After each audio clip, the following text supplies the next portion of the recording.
An extremely warm welcome to Mayank. Mayank, thank you for taking the time for this session, and a very warm welcome to you. Uh, Before starting, I'd just like to give you a little context of this place and the institution. Right now, we are all in Pandharpur. This institution is based out of this place called Pandharpur in Sholapur district of Maharashtra. It's a largely rural place. The taluka has around 105 villages, and the institution is sort of the nerve center of this region. There are around 4,000 plus students who generally enroll here, and across engineering, pharmacy, management, and diploma. And Like it's quite a beautiful place. The place is has significance spiritually. There's a temple here where lots of people, lakhs of devotees come every year. So this town is sort of known for that. And Yeah, just to give you a little overview of the institution, it has engineering, pharmacy, management, diploma, and and create research or innovation or entrepreneurship programs. There's always a rural focus here because the institute is itself located in a rural area, and we also invite you to sometime visit here personally, and whenever you get a chance, we'd love to host you here. Thanks for taking the time out for this session. I just wanted to give you this little context. Right now, we have every year there is a faculty development program where the faculty get to interact with experts and get an overview of what is happening in the industry. And it's a privilege that we have people of your faculty to sort of address us this year. The theme is around entrepreneurship. No matter how much theory we read or learn, it is from practitioners like you that truly one can learn about entrepreneurship. So the idea was to have, someone who has been there, done that. So I'm sure your journey that be a lot that people can learn from. So for the benefit of the participants, just briefly, Mayank is the co-founder of a startup in the healthcare space, and I'm sure we'll get to know more about the organization and the work that he's doing during his session. I think I hand it over to Mayank now, and over to you, Mayank. You can take it forward here. Thanks. No, thank you. Thank you all so much. It is terrifying to see myself talking to a big photo of myself. But no, this is great. So I think thank you everyone for inviting me and for listening in to the talk. I think I would love today to maybe just do 15-20 minutes on me and my journey and the company I am building. And I would love to take questions from you all. I think as a bit of background, I'm very comfortable, as you can tell, speaking in English. If you'd like to speak in Hindi, happy to do that as well. It'll be a little bit slower, but if you want to ask questions in Hindi, I can understand, and that is totally fine. Now, let me tell you a little bit of my journey and my story. My name is Mayank. I was born in Agra. Everyone assumes I was born in Calcutta because of my name. So maybe I should tell you.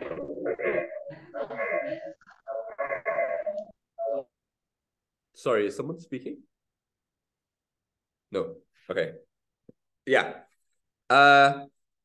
So my background is a bit strange. I was born in Agra, but I moved to the UK when I was 6. Why do I have the Banerjee name, but born in Agra and lived in Nagpur? Is because Dada was from Calcutta. He was a Hindu from Calcutta. Dadi was a Muslim from Mumbai.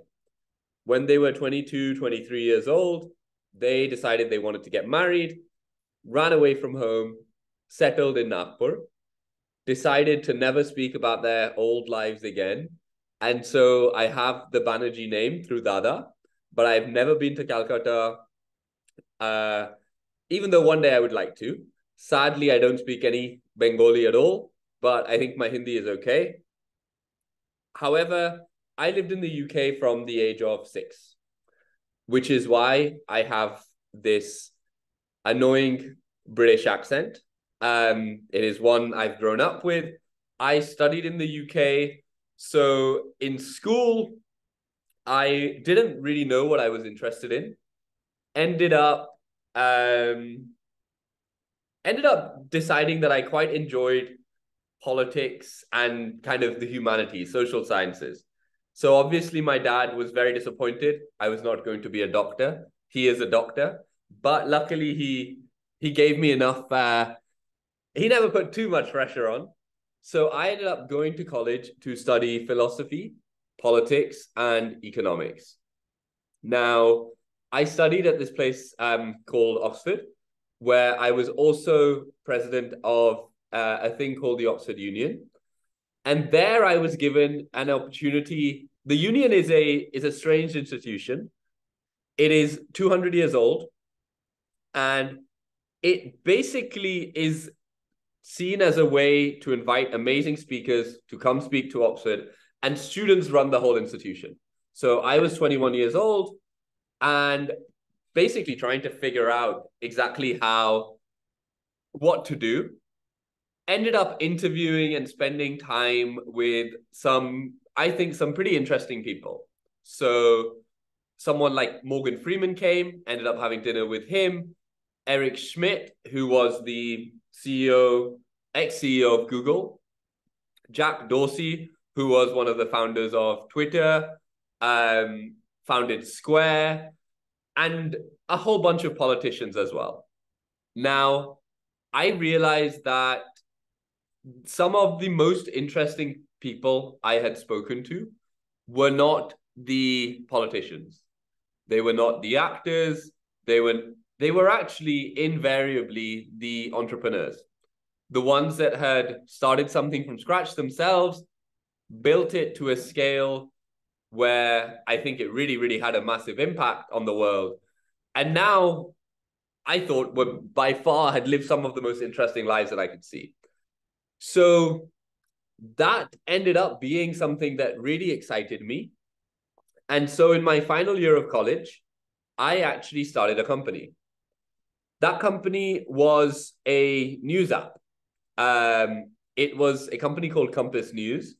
And I think my journey has been doing startups or attempting to do entrepreneurship now for coming up to 10 years, which is kind of terrifying. Now, I'll tell you a little bit about the first company. And by the way, if anyone has any questions at all, please just post them on the chat or indeed just ask me directly. I would love to make this as interactive as possible. Now, I think that first company was a news app. And my biggest lesson with that is there is a reason that investors do not like investing in first-time founders. I made every single mistake that it was possible to make as a first-time founder during my first company. We chose a market that was small. Journalism and paid for journalism, which is what the company did, is not a very big market. And worse than that, it is a market that is shrinking every single year. And that is really, really scary to people. Investors, however, still chose to give us money. And that was enough to convince my parents that I would drop out of college to start a company. That was very difficult to have that conversation with them. But at the end of it, they have always been very, very supportive. And I've been very lucky in that way. Now, that company was based in London. but we also had offices in London and in New York. The key to that company was we were doing what at that time was called abstractive summarization. Now we would call generative AI, open AI, that kind of whole model. This was in 2014. The thing that we realized is it was too early. The tech was not yet ready.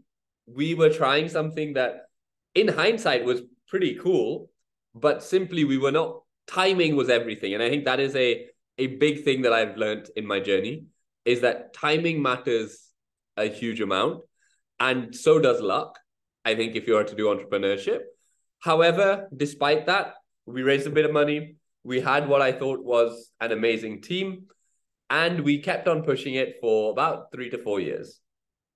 I will be very open with you. That company did not work. We never got what people call product market fit. And eventually we nearly ran out of money, realized what would happen, and therefore returned whatever money we had back to our investors. At that point, I did not really know what I wanted to do next. However, I think the big thing for me was understanding what had gone wrong. And to me, the biggest thing that had gone wrong was we chose the wrong market.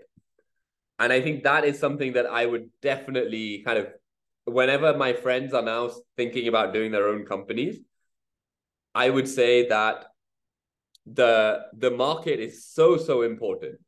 You can have a great team in a poor market and the market will win. You can have a great market and a poor team, and you might still get something interesting. The real goal is to have a great team in a great market. And that is when magical things happen. Now, at the end of 2018, I was, and arguably still am, by lots of metrics, a total failure. That was deeply frustrating.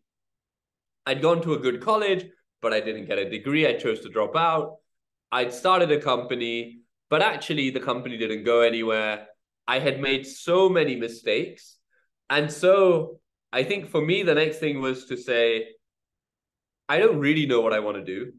Let's do something completely different. And so I ended up back in India. I ended up sending a bunch of cold emails, which again has actually been the basis of so many good things in my life, of just giving it a go, shooting my shot and hoping for the best, and often getting quite lucky. Ended up sending a bunch of cold emails. I got a role at a political party as a consultant, where for the first 6 months of the 2019 election, I was working in their digital team. That was super interesting to me and a little bit upsetting, because I think I realized that in my head, politics is run really, really well and people know what they're doing. And I think the biggest learning over the last few years has been the realization that everyone is making it up as they go along. No one is entirely sure about what the plan is, and everyone is just trying to do the next best thing. I finished up the role as a consultant for politics and then moved to Bangalore, where again, did not really know what I wanted to do next, had a few ideas, but really I wanted to learn. So for the 6 months after that, towards the end of 2019, I spent time working at a venture capital firm. That venture capital firm is a company called Entrepreneur First. What they do is they are a little bit different to other investors. Other investors invest in companies that often already have traction, already have some kind of revenue, users, and so on. EF is a bet that actually some of the best companies have not even been founded yet. They are founded by exceptional people. And so EF, Entrepreneur First, invests in individuals before they start companies. They find someone that they think is amazing and they say, hey, take 50K, take 100K. We will find you co-founders and we will support you in that journey of building something amazing.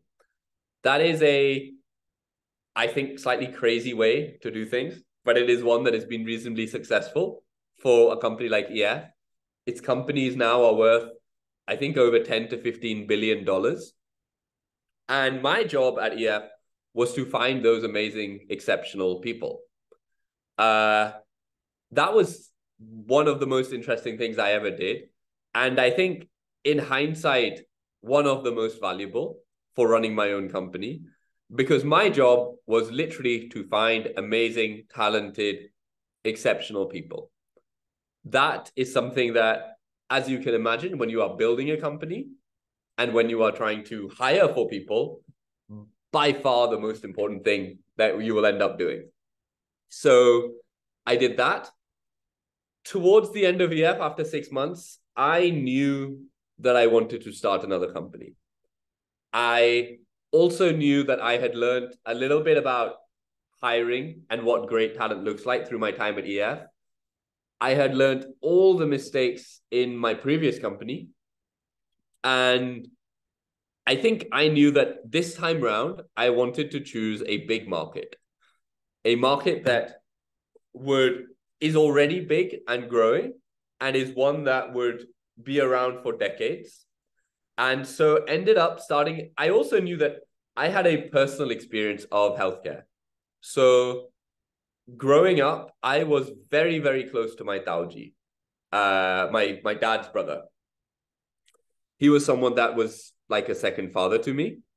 And actually, every summer, we would come back to India and we would spend the summer together in Nagpur with him, as well as visiting other family in Agra. Now, when I was 13, he was unfortunately diagnosed with pancreatic cancer. And he was a businessman. And he did not have insurance. And I think then for the next few years, the biggest stress in my family was his health and, quite honestly, his bills for treatment. We spent a big chunk of kind of disposable income on paying for his costs. And this was something that was crazy to me because I lived in the UK, where in the UK, you have an amazing government level scheme which covers everyone. Everyone uses it. And no matter who you are able to get access to high quality healthcare. In India, that is not the case, or at least it was not the case then. And to me, that was insane. And I was really, I could see the impact of it on my own family.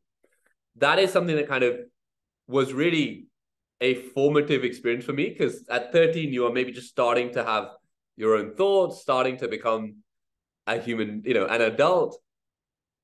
And so when I came back to India, one of the first things I wanted to buy was my own personal health insurance and for my family here still. What I found crazy was I thought the products here in India were not very good. They had waiting periods, they had long exclusions, they did not even cover OPD. It just did not make sense for me. And so and this was just at the point as I was finishing Entrepreneur First, I started sending cold emails. I simply found out who ran hospitals, found out who ran insurers, added them on LinkedIn, and dropped them a message saying, hey, can I get you a coffee? I used to follow up a lot. And luckily, these people started to get back to me. And as I spoke to them more and more, they simply told me, okay, here are all the reasons why things are the way they are. And insurers had a view, hospitals had a view, and kind of regulators and the policy people had another view. And it was very interesting to me to listen to their stories and realize that everyone was working in their own silo. And there was a way to do a new approach that would flip the kind of business model of insurance on its head.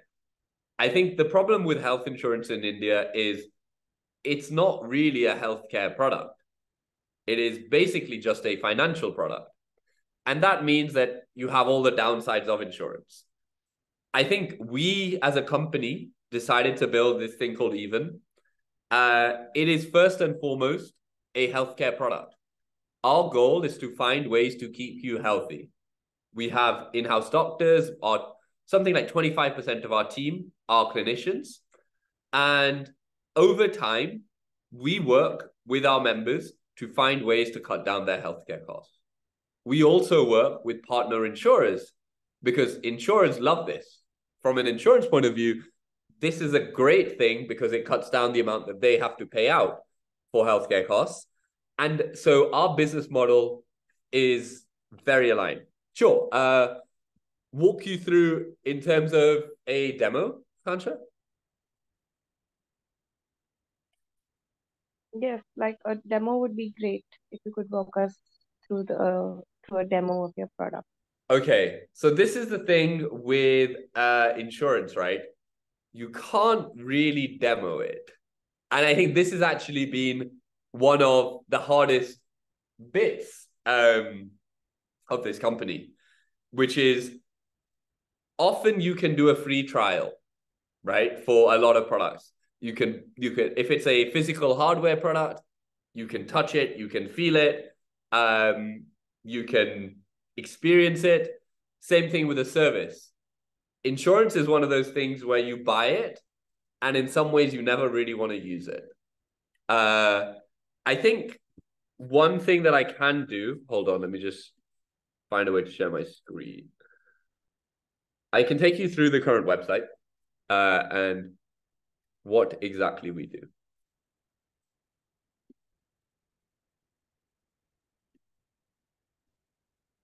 Can you see my screen? A thumbs up or something would be great. Anyone? Yes. Amazing. Thank you. So yeah, Even is basically an attempt to do healthcare combined with insurance. So what we do is we cover insurance. We give you support whenever you need it. We cover all of the OPD side of things that that you might need. I think the big problem, our belief with insurance is that it doesn't actually cover you 95% of the time that you end up visiting a hospital. That is what we do. Our plans, again, very clearly, we have different versions for different people. Most of our selling is still happening online, but we are now just shifting to an offline model. I think one big thing for us is we want people to be very easily able to see what exactly the plan is and kind of what it looks like. It should not be read like a painful insurance document. And I think we've had some pretty good experiences so far.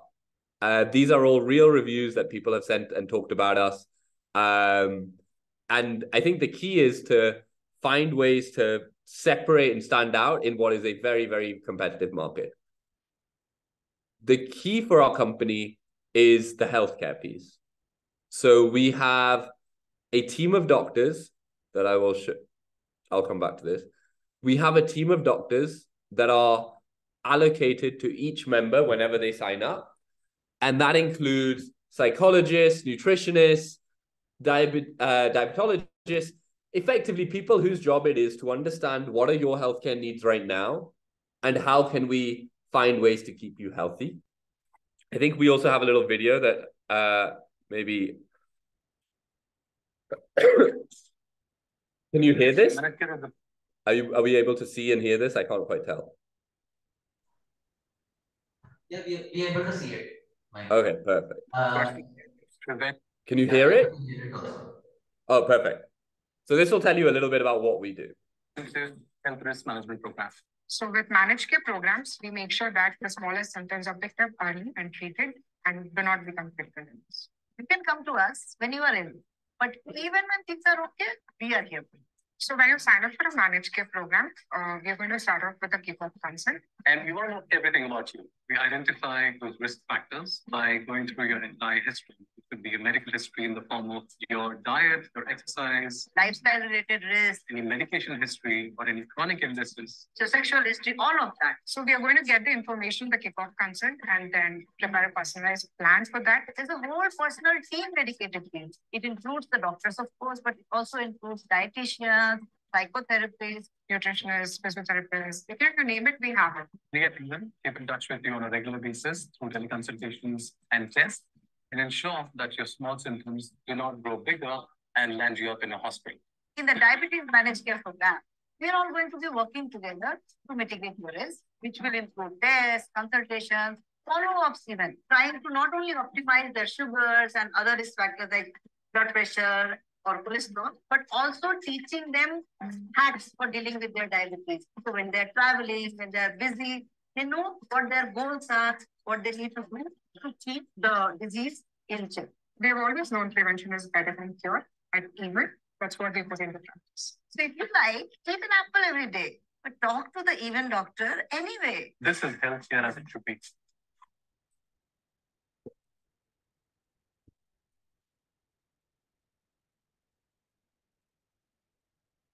Amazing. So that, I guess, is our company.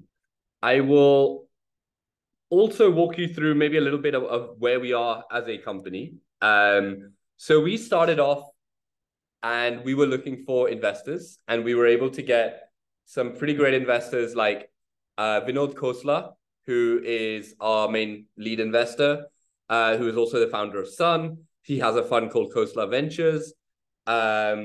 We got Founders Fund, who were the very first investors in Facebook and SpaceX. And yeah, I think one of the best investors in the world. We also have amazing angels like Nitin Kamath and Kunal Shah. And over the course of our company, from the start of kind of 2021, we have raised about 150 CR. Now, as a company, we are on track to be profitable by early next year.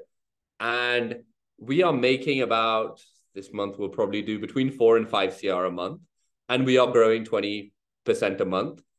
Most importantly, I think for us, we think our members like our product. And I think that is the number one most important thing. So 90% of our members renew after 12 months, which is, I know, very, very high for the industry. And our customer satisfaction, CSAT, is about 93, 94%. We are a team of, right now, about to be 200 people, which is terrifying for me. And that is also growing every month. And touch wood, we think we are on track to build what could be a pretty large, impactful company in this country. And where the goal of it is, how do you find ways to make sure no matter who you are, what your background, you're able to get access to high quality healthcare. And the way we do that is by cutting down the cost for the whole population so that healthcare costs get cheaper over time. So yeah, I have now spoken for about 25 minutes. I would love to answer any questions that people might have at all.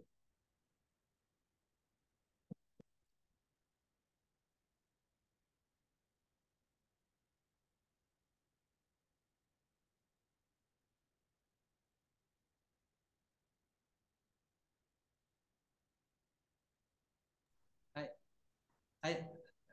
Hi. Am I audible? Yes, perfectly. Okay, super. I'm just collecting a few questions from the audience. Please, of course. Some of them are online, so in case some of the online participants want to ask directly also, please feel free. Basically, one interesting thing which we found in your journey is that you dived into a space which was very new to you. Yeah. And especially in a space like healthcare, which can be quite in a way intimidating for someone with no background. So we'd love to hear the thought process that went into entering a space which was not very familiar. Yeah. No, I think those are very, very good questions. I would say, I think there are two ways to think about this. For a lot of people, they believe that you should work on problems that you know a lot about, and people with domain expertise will win. And I think that is often very, very true. And I think that's one school of thought. The other school of thought is actually for very, very complicated industries which require a huge amount of domain expertise, some of the biggest winners end up being people who don't know anything about that space. And the reason for that is because they are able to come at that space not really understanding how it works and maybe not making the mistakes that actually everyone else in the industry makes. And so when you speak, I don't know whether or not we will be successful. We definitely are not yet, but I think we plan to be. When we speak to our investors and we ask them the same question, why did you back this guy who knows nothing about healthcare or insurance to do a company that covers both? They basically say two things. One is, we know that, and you will make loads of mistakes and it will cause you a lot of drama. But we also believe that will mean that you will try things that no one else has tried, and some of them will work. And your job will be to figure out the ones that are working and double down on those and adjust based on the stuff that does not work. The other piece is, and this is, I think, very important. I, as an individual, know nothing about healthcare insurance, but I'm very lucky to work with team members who I think are some of the most knowledgeable people in this country. So Ronak, our first 2-3 people in the team were a lady called Ronak, who has been appointed actuary, which is an official kind of regulated position in the insurance industry. It's basically, alongside the CEO, it is the most important one. She has been appointed actuary for 3 insurers and chief risk officer. Animesh Roy, who used to run operations at NH at Narayana for 7 years. And Dr. Chandrika, who was CMO and chief medical officer at Columbia Asia. So I think it is, when it comes to doing something completely new outside of the space, I think it is helpful sometimes to have a new perspective, right? Elon Musk did not build a rocket company, but I think it is also very important to know that, like anything, there are pros and cons to a strategy. The biggest con to a strategy of having new founders is you'll make some dumb mistakes. And so having other people on the team who balance that and will kind of know the industry back inside out and kind of want to do different things, but also want to make sure that you don't do something truly idiotic, if that answers that question. That's how we approached it, and that's how our investors approached it. Thank you, Mike. Thank you. We have one more question here. I'm just going to hand it over. Hello, sir. Hello, sir. Hi, hello. Sorry, I cannot see you properly, but oh, amazing. Hello. Good afternoon, sir. My name is Prajakta Sarpute from Sway College of Engineering, CSE department. My question is, when someone is find the idea, then how we clarify this is good idea or a bad idea? That is a very good question. I think, so one thing that a lot of people say is important is ideas are not that important. Execution and doing things is the number one thing. And I think the short answer to that is, I think it is very hard to know if something is a good idea or bad idea until you try it, right? So that's kind of number one. Number two is, the reason for that is some of what sound like the worst ideas have ended up being some pretty massive companies, right? So again, coming back to SpaceX. If someone had said the idea was to do reusable rockets when NASA or no other space agency had even been able to think about doing them, you would have said that's a bad idea. If someone had told you 5 years ago that the biggest threat to Facebook would be a company that is 15-second, what started off as 15-second music video reels, people would have laughed at you. So I think it is very hard to know what is a good idea and a bad idea. I do think the way that I would test it is if I have an idea on something new, the most important thing is, if it's hard for me to execute on my own, can I get someone else to do it with me? And I think that is my test for a good idea and a bad idea of if lots of people believe and want to work on what seems like a bad idea, maybe I'm wrong, right? Maybe I don't know whether or not it's a good or a bad idea. And I think that's a very baseline test of if I was to start a company again, the number one thing I would do is to test, even before I can actually build it, is to test, will someone else want to build it with me? Are they willing to take the most precious resource that they have, which is their time, and spend it on this bad idea with me? Because if that is true, and I respect them, and I think they are smart, hardworking people, then it's probably not that bad an idea.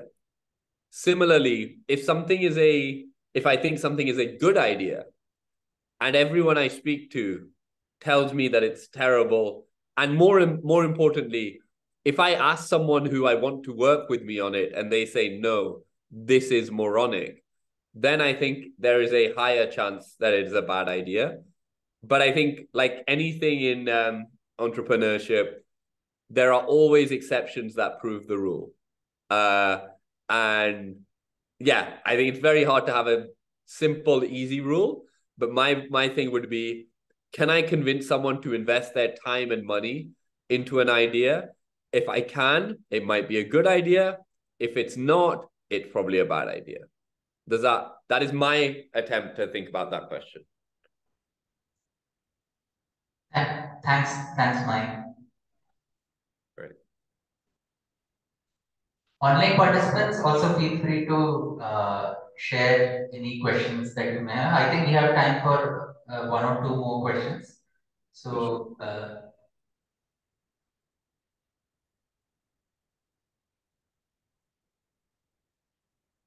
one of the questions is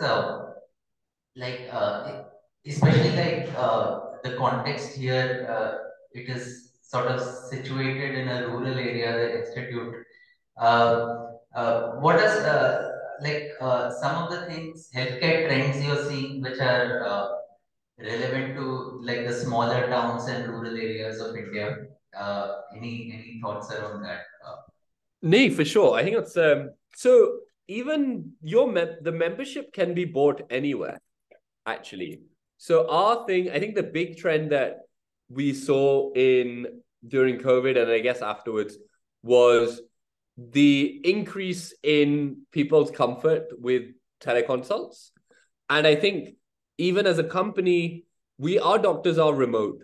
They are virtual, and you speak to them first and then we refer you out.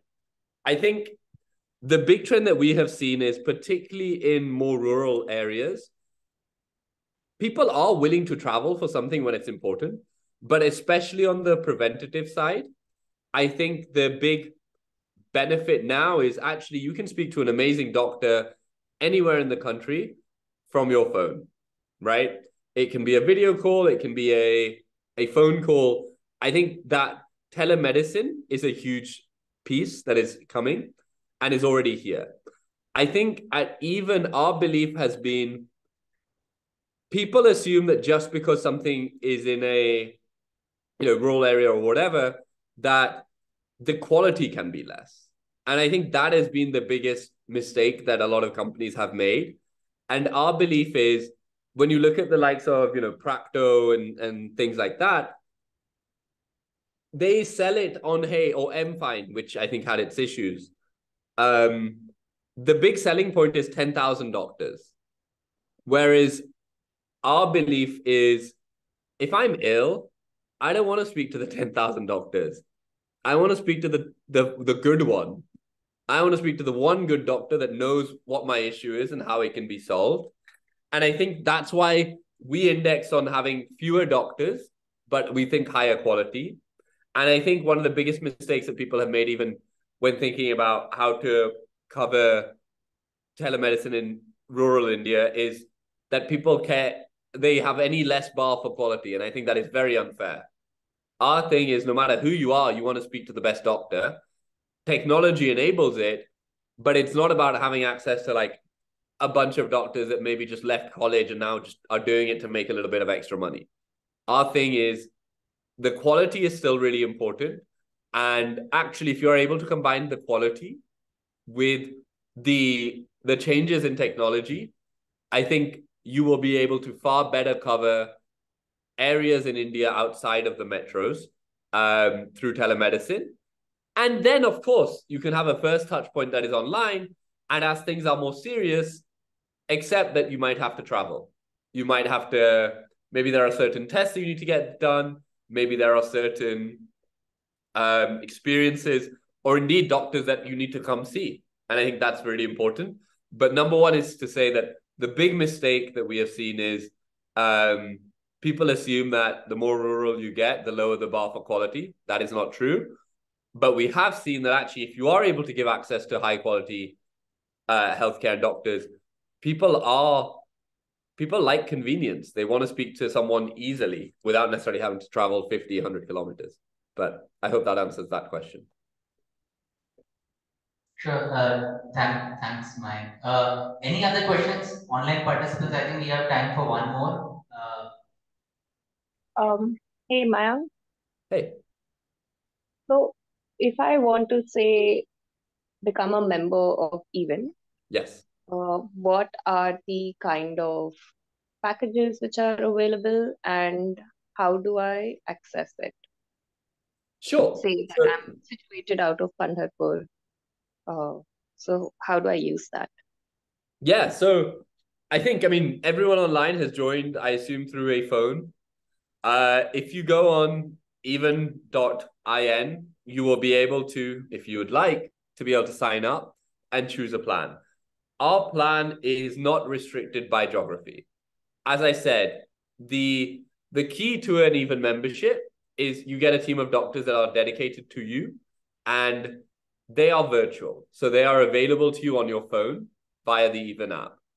These are full-time employees of Even. These are not people that we randomly kind of pay a consultation fee to or whatever. They are full-time employees. Now, if you need a blood test, our office is in Bangalore. We are not expecting you to come to Bangalore, right? I think the key thing here is an Even membership is valid anywhere in the country. And once you've spoken to our doctor, if you need any tests, any hospitalization, we partner with insurers and we are able to cover that wherever you are. So we have coverage for every PIN code in India. And I think that is something that right now we are focusing on and building out the kind of capacity there. But the big differentiator with Even is, even if we don't have lab partners where you are, through our app, it functions a little bit like a UPI scanner. So if, for example, we do not have a partner, you have access to a UPI scanner on the Even app, which you can use to pay for your healthcare costs. That comes from our bank account. So again, this is something that is really important to us because it allows us to cover members in rural areas where maybe we don't have a partner lab or hospital, but they can visit anywhere that is nearby. We will unlock the scanner, we will pay for it, and everything is covered. And that's kind of the key thing here. The membership, it can easily be bought online. We are now doing more and more offline. So I literally just came out of a session with our agent team. Right now, we are still focused, I will be honest, on metros in terms of offline. But in the next 6 to 12 months, we plan to try and cover every pin code in India again. Thank you. Thanks, Mike. I think,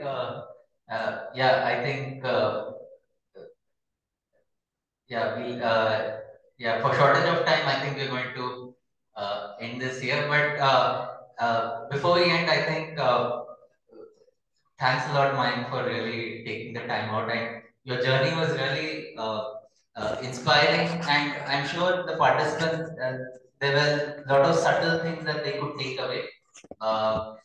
Entrepreneurship, we've been discussing over the last couple of days, is a little messy. There's a lot of risk, uncertainty, and no set path of how people go about it.